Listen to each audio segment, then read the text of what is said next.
Nous sommes dans le désert d'Afrique du Sud. Il n'a pas plu depuis presque un an. Tout semble mort. Et soudain,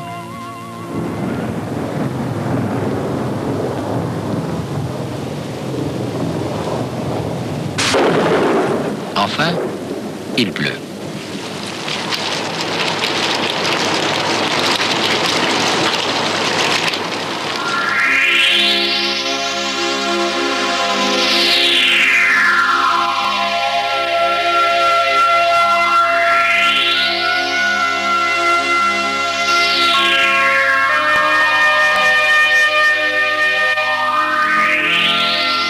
En 24 heures, le désert aride se couvre de végétation. Et en moins d'une semaine, il est couvert de fleurs.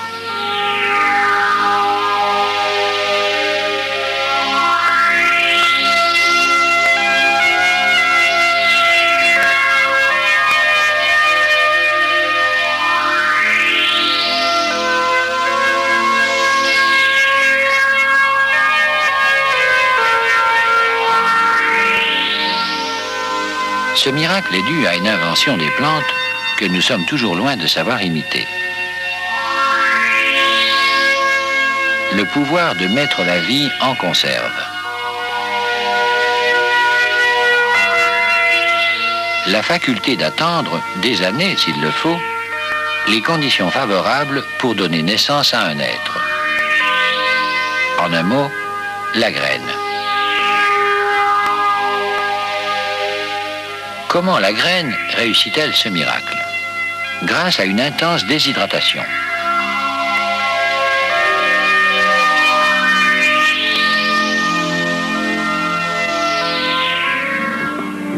Une graine contient rarement plus de 15% d'eau, contre 50 à 90% pour les autres organes de la plante.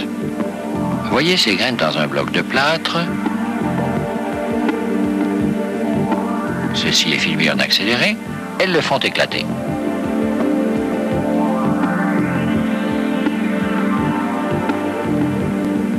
Il arrive pourtant que la plante ne se donne pas la peine de doter sa graine du pouvoir d'hibernation.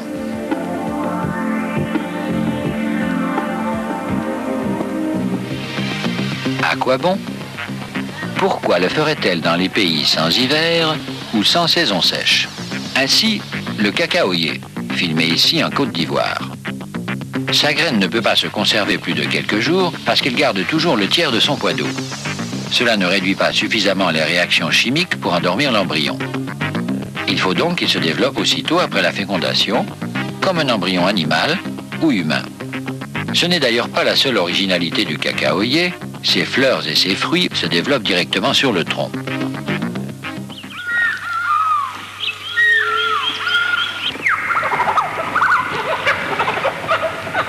Et puisque nous sommes en Côte d'Ivoire, allons donc saluer cet arbuste qui envahit les plages du littoral. D'une certaine manière, il est encore plus proche de l'homme. Pourquoi?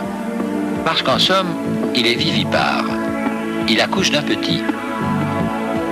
Les racines du palétuvier émettent des extensions dressées qui, à marée basse, constituent les véritables poumons de la plante. Quant à la graine, elle germe immédiatement sur l'arbre. Le palétuvier accouche donc, littéralement, car il n'émet pas une graine, mais une jeune plante formée dans le ventre de la fleur mère. Grâce à sa forme hydrodynamique, elle flotte en attendant le reflux. À marée basse, grâce à sa racine pointue, elle se fiche dans la vase comme une fléchette. Il ne lui reste plus qu'à grandir et à apprendre à vivre sur des échasses comme ses parents. Cette façon d'accoucher d'un vrai bébé, au lieu d'une graine, est une exception. La règle, chez les plantes, c'est d'avoir une graine. Et cette graine, il faut qu'elle voyage. Pas question qu'elle reste à pousser dans les jupes de maman, c'est-à-dire au pied de la plante mère, où elle serait gênée pour s'épanouir. La noix de coco, grâce aux fibres épaisses, imperméables qui l'entourent, est capable de se faire emporter par la marée et de dériver pendant des mois pour aller s'échouer et pousser sur un autre continent. à des milliers de kilomètres de là. Les parents du bébé cocotier ont d'ailleurs bien soin de pousser le plus près possible de l'océan. Et sur les plages, on les voit toujours tendre le cou vers la marée, comme s'ils voulaient être sûrs qu'elle va emporter ses enfants.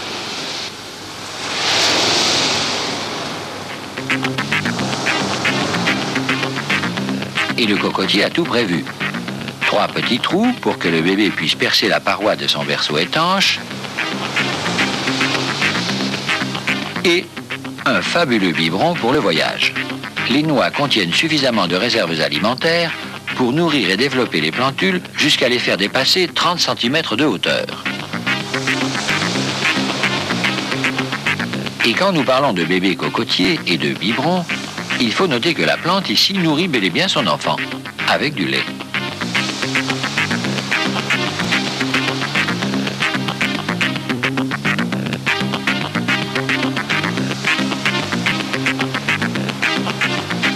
Ce lait, à l'intérieur de la noix, se baratte en quelque sorte spontanément, donnant du beurre de coco dont la plantule se nourrit. Et l'homme aussi. Quant aux plantes à fruits et à graines résolument terrestres, pour envoyer leurs enfants vivre leur vie le plus loin possible, elles développent des stratégies dont certaines, vous allez voir, sont stupéfiantes. Commençons par les plus classiques. D'abord, se servir du vent. Voici les fruits planeurs, avec des ailes qui tournent. Comme ceux de l'orme, du frêne, du charme, du tilleul, de l'érable,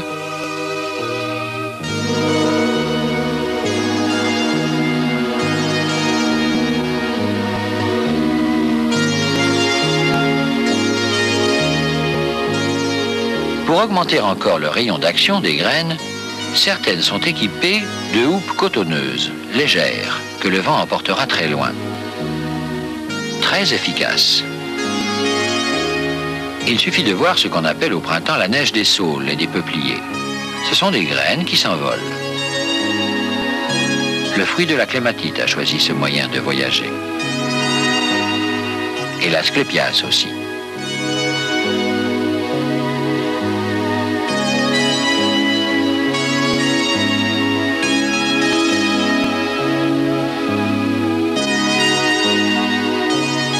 Quant à ces linégrètes, dont la présence est le signe des tourbières, dans certaines régions jadis, les paysans filaient la soie des petites houppes destinées à faire envoler leurs fruits.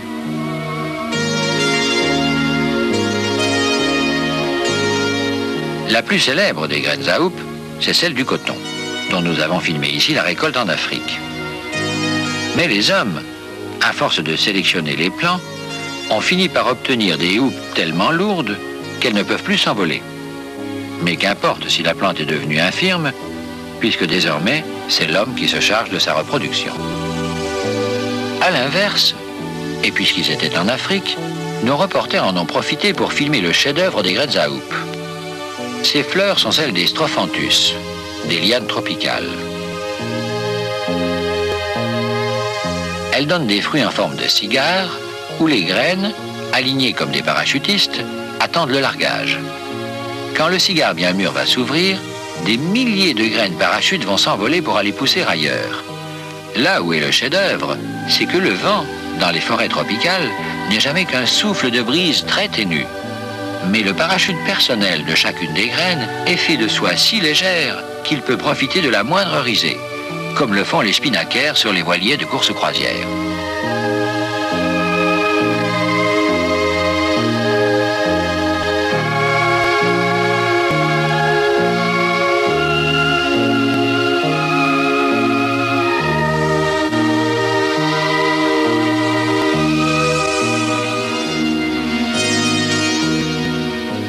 Mais voici les fruits parachutes les plus perfectionnés.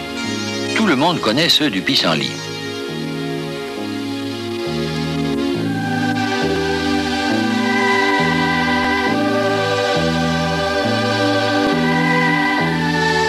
Ce que l'on sait moins, c'est que ce fruit parachutiste, s'il tombe à l'eau, est équipé d'une Mae West. Ses soies se recourbent, emprisonnent une bulle d'air, ce qui permet aux petits fruits secs de dériver jusqu'à un rivage. Et ce n'est pas tout.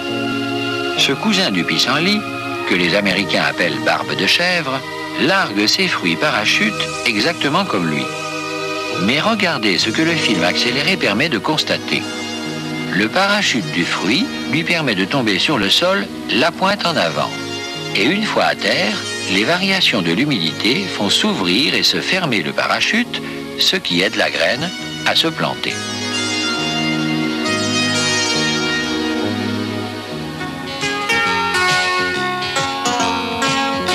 Mais voici, pour voyager avec le vent, un autre système. Celui de cette plante, vedette des westerns, que les Américains appellent tumbleweed, la mauvaise herbe qui fait des galipettes. C'est un buisson qui se détache tout entier quand ses graines sont mûres, ce qui lui fait éparpiller ses graines sur des kilomètres, comme ici dans le désert de l'Arizona.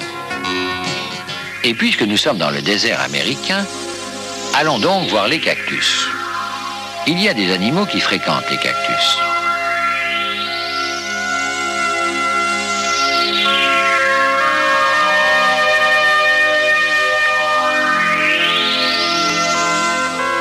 De là à se servir d'eux pour transporter leurs graines, pour le cactus, il n'y a qu'un pas. Notez bien que le cactus, comme beaucoup de plantes, prend soin de garder son fruit vert, donc peu attractif pour les animaux, et chargé d'acides au goût dissuasif, tant que ses graines ne sont pas prêtes à germer. Alors seulement il devient rouge. Et il tombe. Sa couleur attire une tortue, qui le mange. Très bien, car les graines sont prévues pour résister au transit intestinal. Rejetées plus loin, ce qui est le but recherché, elles donneront un bébé cactus.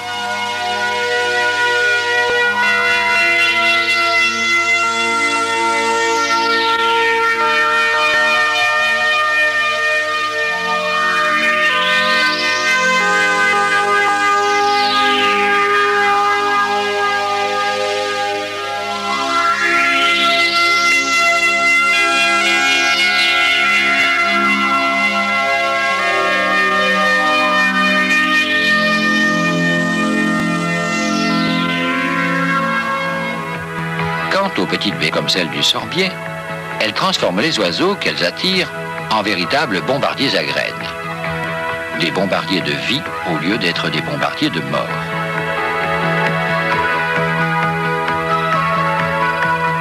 Mais il y a aussi les fruits qui font de l'autostop avec les animaux.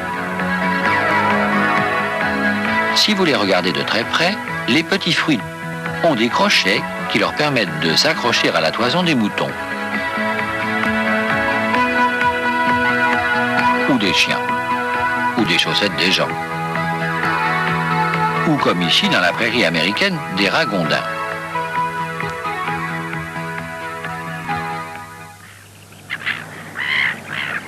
Quant à cette herbe si jolie, qui adore les dunes de sable, c'est le lagurus, ce qui signifie en latin queue de lièvre, à cause des longs poils laineux de ses inflorescences ovales, dont on fait des bouquets pour l'hiver. Quand les graines sont mûres, le vent peut les emporter grâce à ses poils, mais elles peuvent aussi s'accrocher à n'importe quel animal.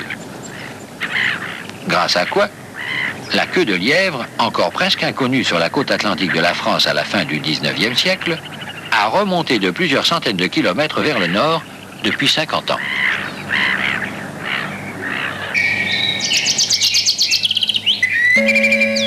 Mais voici le plus étonnant et le plus spectaculaire. Les plantes qui, trouvant qu'on n'est jamais si bien servi que par soi-même, décident de projeter elles-mêmes leurs graines. Ainsi, la balsamine sauvage, cette mauvaise herbe qui aime l'ombre et l'humidité des herbes des forêts. On l'appelle aussi impatience ou ne me touchez pas. Quand ces fruits sont mûrs, les capsules qui les contiennent s'ouvrent au moindre contact et projettent leurs graines jusqu'à 3 mètres. Pour analyser le phénomène, il a fallu le filmer à 24 000 images secondes.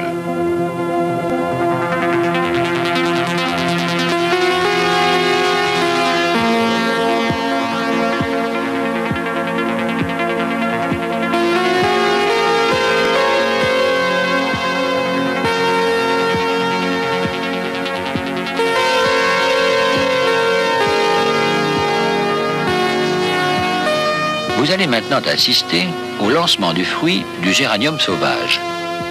D'abord, en accéléré. Les 5 parties du pistil qui portent les fruits se relèvent pour se mettre en position de lancement. Attention, voici le lancement au ralenti. Les catapultes vont se libérer. 5, 4, 3, 2, 1, top! Les graines sont projetées à plusieurs mètres.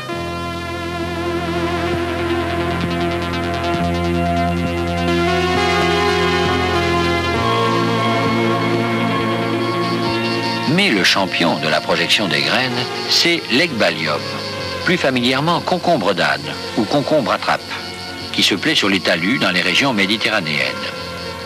Touchez-le, il projette ses graines comme de la mitraille jusqu'à 10 mètres.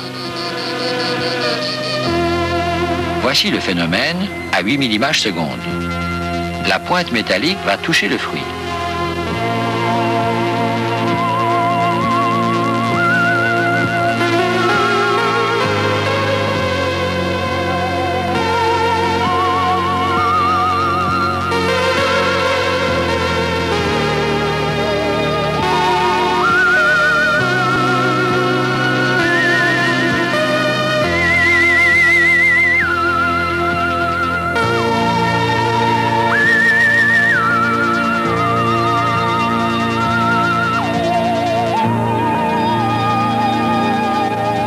L'analyse de ce film a permis de mesurer la vitesse initiale d'éjection. 15 mètres secondes.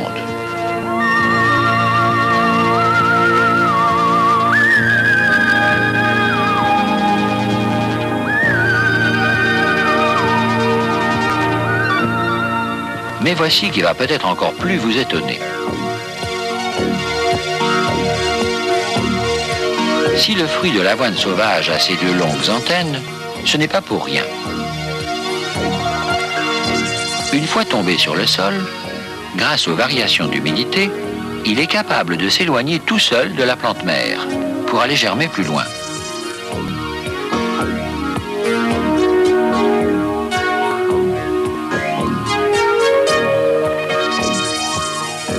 C'est visible même à l'œil nu. Ceci est filmé à la vitesse normale.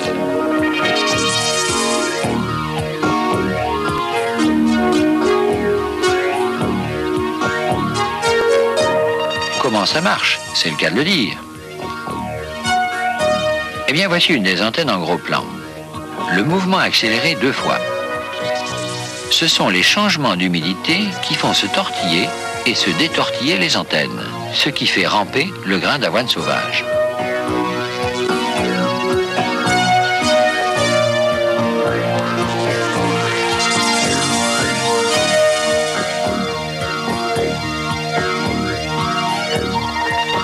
Le grain d'avoine cultivé ne pouvant plus le faire, car à force de sélection, on a fini par supprimer ces antennes. Il y a encore mieux. C'est un cousin des géraniums sauvages, l'érodium. Les fruits de cette plante sont munis d'un prolongement en bec de héron qui possède un hygromécanisme. C'est-à-dire qu'en s'humidifiant, il s'enroule ou se déroule quand il sèche, ce qui les fait ramper sur le sol et s'éloigner de la plante mère. Mais ce n'est pas tout. Si l'extrémité libre du bec rencontre un obstacle, regardez ce qui se passe.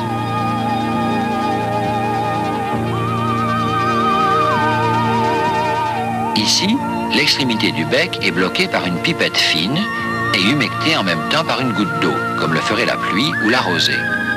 Résultat, la graine se visse toute seule dans le sol.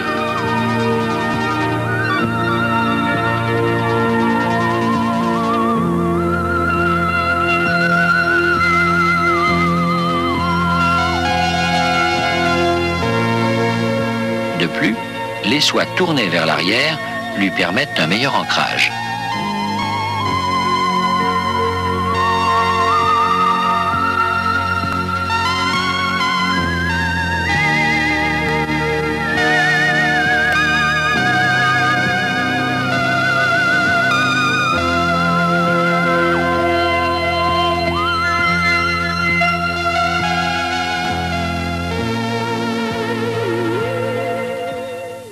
Et voici, filmée en Union soviétique, une graminée sauvage qu'on appelle stipa.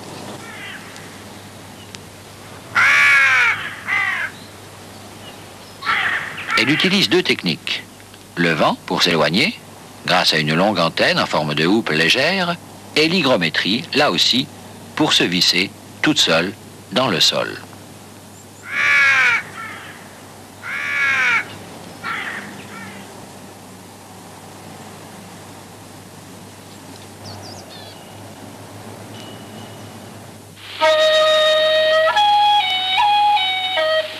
Et pour finir, voici une histoire qui va nous amener en Chine.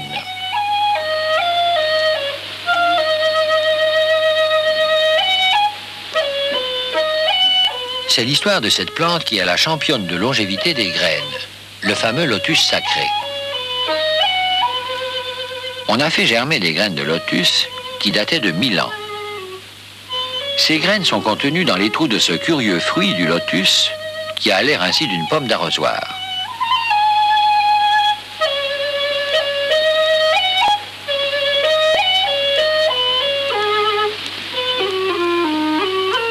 Quand les graines sont mûres, le fruit se sépare de la tige, tombe et se met à flotter dans l'eau, la tête en bas, comme une capsule spatiale récupérée dans l'océan, grâce à son tissu spongieux, lesté par le bas.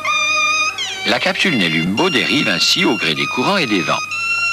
Elle finit par libérer les bébés lotus qui plongent et vont pousser dans la vase.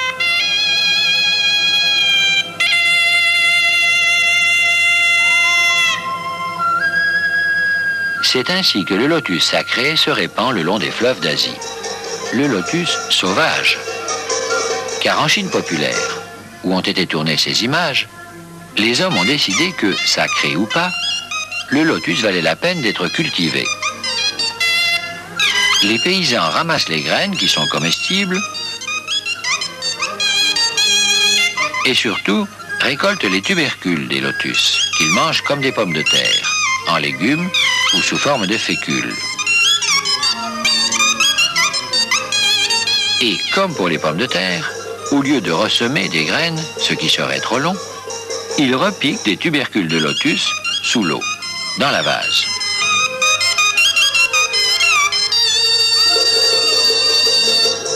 Ainsi donc, le lotus n'est plus sacré. Il est utile et domestiqué. Mais c'est tout ce que l'homme peut faire.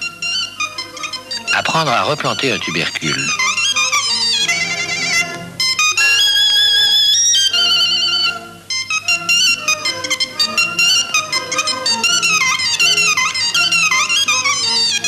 Ce qu'il n'est toujours pas prêt de savoir imiter, c'est une graine, comme celle du lotus, capable d'attendre 1000 ans.